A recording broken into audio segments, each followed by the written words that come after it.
Okay, hi everybody. I'm sorry for the delay with videos. I've had a cold, so I'm going to get back to it today. You can still hear I have a little bit of one, but I want to talk about the eclipse coming up on the 17th of this month in the sign Pisces, and this is a lunar eclipse. I sometimes find it a little bit boring to talk about eclipses, but I did want to kind of talk about this to kind of give you guys an idea of what the eclipse is all about, what it's hitting in your chart, and you will need to know your rising sign for this. So if you don't have a copy of your chart, you can visit 12ns.com/PDFs and put in my coupon code 20 off Joanna 20OFF Joanna to get discounts off astrology PDFs and astrology information. And it's a good resource for those of you trying to learn. So I am talking about Western tropical astrology, like I always have to say, and not Eastern or Vedic astrology today. So with this eclipse, it is a lunar eclipse, like I said, happening on the 17th in the sign of Pisces. So what's going to be really important here to understand is that Pisces, Saturn has been in Pisces for a while now, and it will continue to be in that sign. It will go retrograde at some point, but we'll get into that later. But it is in the sign Pisces, and it takes about 2.5 years for Saturn to get through an entire zodiac sign, which is why, you know, at the ages of 28 to 30, you have what's called your Saturn return. 28 to 30 years later, if you didn't learn that lesson, it crops up again. Saturn is the karmic planet, and it is the zodiac's taskmaster. It takes care of all of our karma. It teaches us lessons. So since Saturn has been sitting somewhere differently for all of us, this eclipse is also going to hit that same house, and that's what's important to know today. So again, I try to make these short and sweet and not get too into details. You can get an astrology consultation with me by visiting my website, or of course you can buy my astrology oracle cards if you would like to learn on your own. And those are available on my website also. So what I want to say about eclipses is they are beginnings and endings. They are beginnings and endings. And I don't say this to scare people, but I've seen it with so many clients that, you know, when an eclipse is about to happen, there's a death and there's, you know, some major upheaval, something major change, because the eclipses are all about changes and the zodiac is all about changes. So things just never stay the same. Of course, we have to look at the details of where those changes are taking place. And this video will be broad, but I am going to try to break this down for all of you according to your ascendant or rising sign. So my Aries ascendants, I always start with you because you're the first sign of the zodiac. You have been a little bit reclusive. It's hitting the house of self-undoing and secrets and isolation. Sounds so negative, doesn't it? It's not all negative.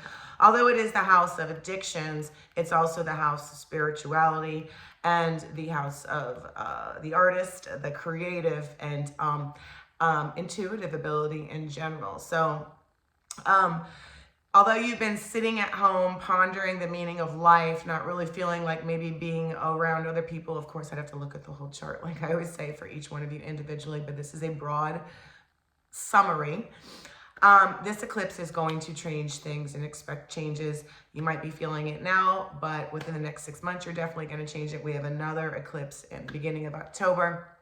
So we are on the Pisces-Virgo axis going on right now, and you can expect changes for the next 2 years. This is setting you off in a different direction. So if you are in that little self-undoing thing right now, this is going to motivate you to get out of that and move on to something else. Do keep in mind that Pisces is ruled by the planet Neptune, and the 12th house is the ruled by the planet Neptune. So this is where we delude ourselves, and that's why people tend to escape in this house. And it's not always necessarily drugs and alcohol. Like I always say, people escape by too much TV. People escape by, you know, shopping. People escape by, there's all kind of ways to undo ourselves, right? Because too much is too much.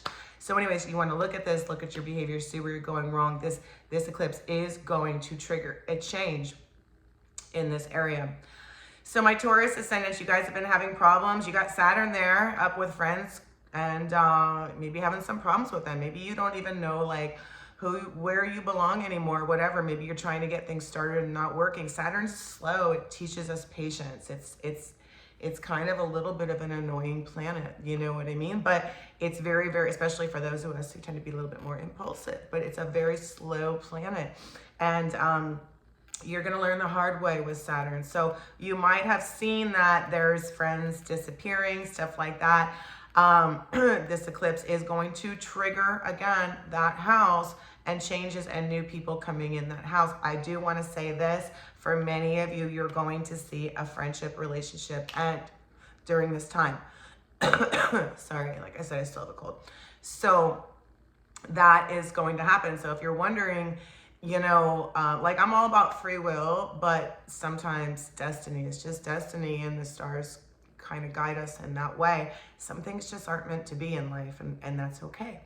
And eclipses are here to teach us how to let go, basically. That's what they're really here to let us do. If it's not meant to be, it's not meant to be. And whether it ends now or later, it doesn't matter. Might as well have it end now, right? So there are going to be changes. You might have also be dealing with somebody who's been dishonest friend-wise, or in groups or organizations. If you're like belong to a group or organizations, you might have been dealing with some issues with that. So there is endings and changes around that, and it's really not all bad. So don't worry about that, but it does need to happen.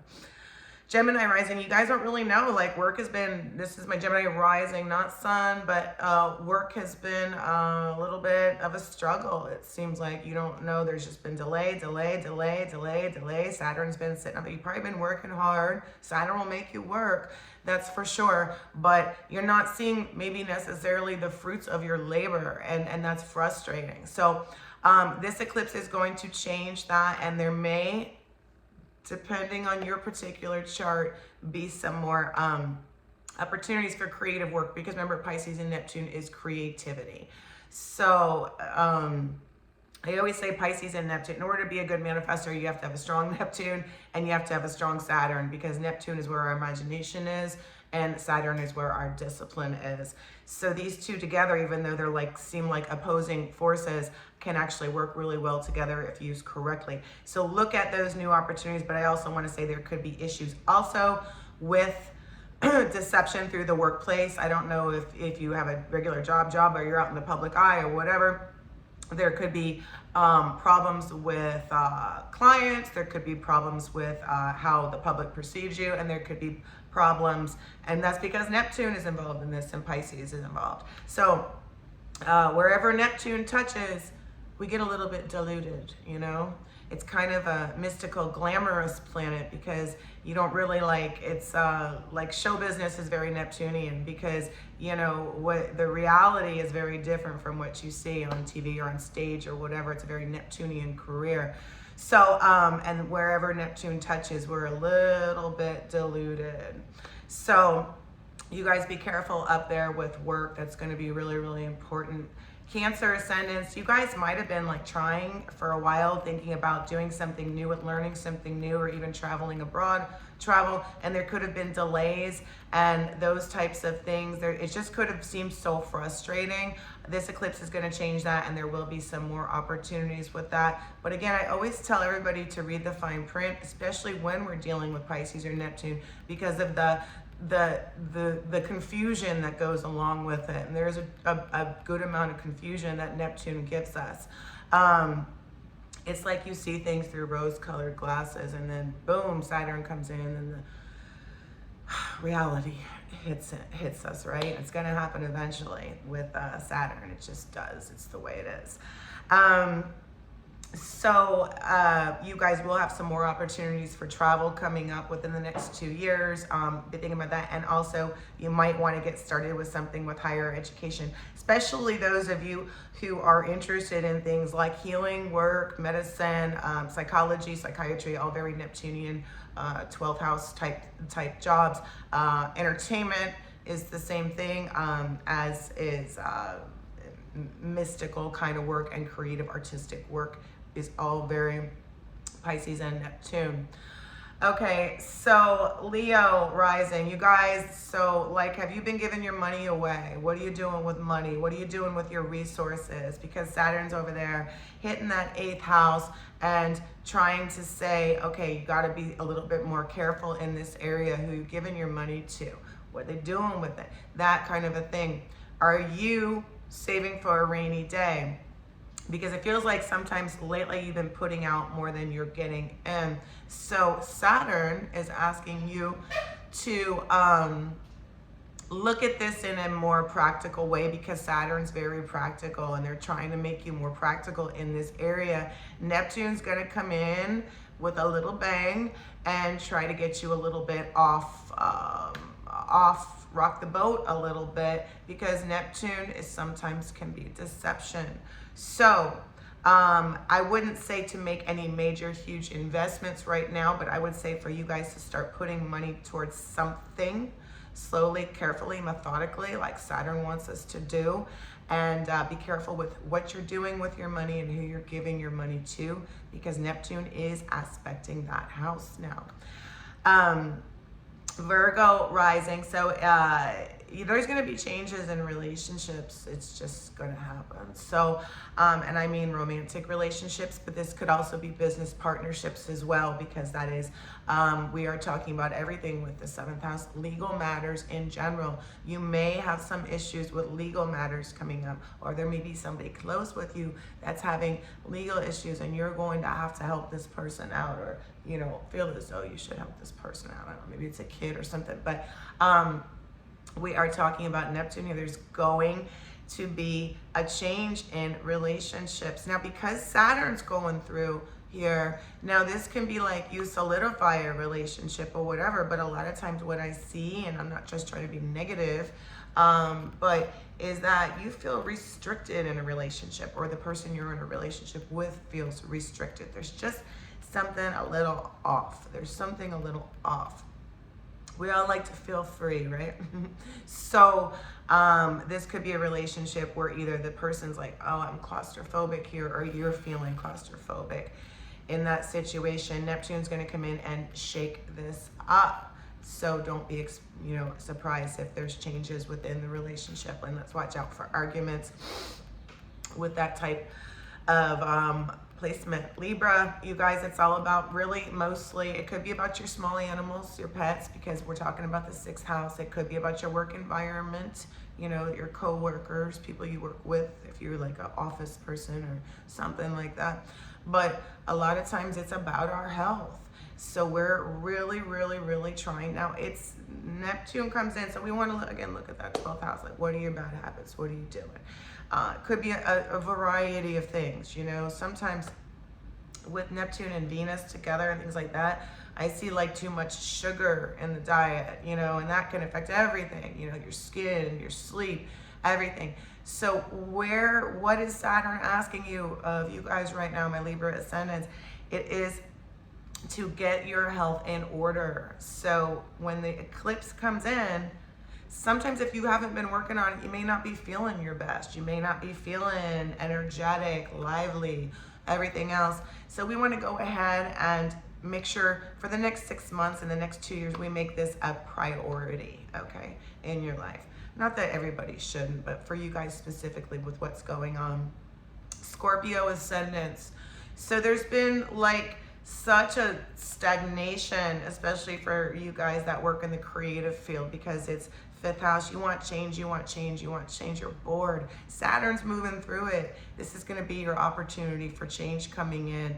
There is going to be new opportunities. Of course, I am not a sit on the couch and let things happen kind of person. I do believe that you have to put work towards things in order for God to help you make them happen. So I wouldn't just sit around and do nothing, but there is going to be new opportunities for creative endeavors coming up, and they may be very, very different than what you've done before. Also, love. There's going to be endings in relationships and new relationships. That's what it is. Eclipses trigger change, endings, beginnings. If it's not meant to be, it's not going to be. We can't fight what's not meant to be. It's our destiny, right? And that rhymed even. So be open, and Pisces and Neptune in the 12th house is so much about letting go anyways, that it's just that, that's why meditation and all that stuff falls under the planet, because it's just, we have to like kind of go with the flow. Saturn's asking us to work, but Neptune's like, hey, just go with the flow and let this go and see where things unfold. Try not to overthink. For my Scorpio ascendants. Sagittarius ascendants, you guys have had problems with homes, because of Saturn in the 4th house. Where are you living? What are you doing? Who are you living with? Are you having problems with who you're living with? This is going to trigger a change. I do want to say this though, make sure whatever you do it with honesty, because of the with Neptune. This eclipse is conjuncting Saturn. Saturn is our taskmaster. It's karma. So we want to be as authentic and genuine and kind as possible. And also be careful with where you move to because of Pisces. Sometimes Neptune will make us be like, oh, this looks like a great idea. And then you get into it and good old Saturn is showing us the truth, right? So that's what you guys are dealing with right now. So really, really think long and hard about where you want to go. What do you want to do with the home, stuff like that. It could be changes within your own home too that you've been working on, but more often it's issues in a living situation, or surroundings with where you live and stuff like that. Capricorn, so it's really and I think I did a video about Saturn a while back, and I can't remember, but anyway, this eclipse is going to trigger, for my Capricorn risings, it's going to trigger a little bit of irritation and maybe anger, and I do want you guys to watch out for arguments, because you're already kind of like feeling closed off, like you can't say what you want to say anyways, and maybe that's just your personality. But with Saturn there, you're very restricted verbally, like you have to act a certain way even though you really just want to be who you are. Neptune is coming in here, and it's bringing in people, Pisces, that are needy, that are maybe not the most honest. I mean, you could get lucky and get some real creative, spiritual guru type person that's Pisces too, right? But usually it's more dishonesty and deception coming in. So you want to guard for who you're communicating with, who you're telling what to, and those types of things during this eclipse. So Aquarius, you guys, like, you probably been having Aquarius rising, probably having a little bit of money issues, no doubt going on, because that's going through the 2nd house, and that's where our money is and what we value. Also in the Vedic system, it's our faces, not in the West, but you can tell what somebody looks like by planets in the 2nd house. I don't know if you guys knew that. It's also what we eat and ingest and put in our mouth, good and bad. So but since we're talking about Western astrology today, we're talking about changes with money. You're being forced to, I mean, this is kind of a bad economy, but you're really being forced to save money because you just got to. Good news is I do feel a new opportunity. And again, especially for those of you that are more on the creative spectrum, or health or caretaking, whatever, but I really, really feel this with my creative Aquarius risings. You guys have new opportunities coming in, so please be open to that and do the work, because Saturn isn't gonna let you just sit there and watch TV all day. It's just Saturn doesn't like that. So do the work, put it out there, make it happen. I truly believe a lot of things that we want to happen can happen if we were, and I don't mean like relationships, but I mean like your own personal goals, if you work towards them. And you have that creativity and that visualization there with this eclipse going on too. So, that's going to help you. Okay, so Pisces, again, you guys have been feeling Saturn. You've had a lot of, there's been a lot of upheaval. Saturn is not the most pleasant planet to deal with, sometimes, because it's very restrictive. It's very like, you feel like you're in a little prison, whether it's mental or physical or whatever. Usually it's mental. But, there is a change with this coming in, but you're going to find over the next 2 years, and starting now, maybe already started, there's going to be major changes with who you are as a person and what you do for a living, how you look. Saturn makes people lose weight too. So I don't know, some of you guys might have lost weight. Jupiter makes us gain weight. Jupiter expands, Saturn restricts. So, it just it rules the bones, the teeth. There could have been bone problems, teeth problems, stuff like that, because it's sitting on your 1st house, just right where you are as a person. All right, so that's it. I'm gonna be making more videos. Like I said, sorry, this cold is just hanging on and on and on. Don't forget to go to 12ns.com and put in my coupon code 20 off Joanna to get your discounted PDFs for all this fun stuff. And I will talk to you guys next time. Have a fabulous day.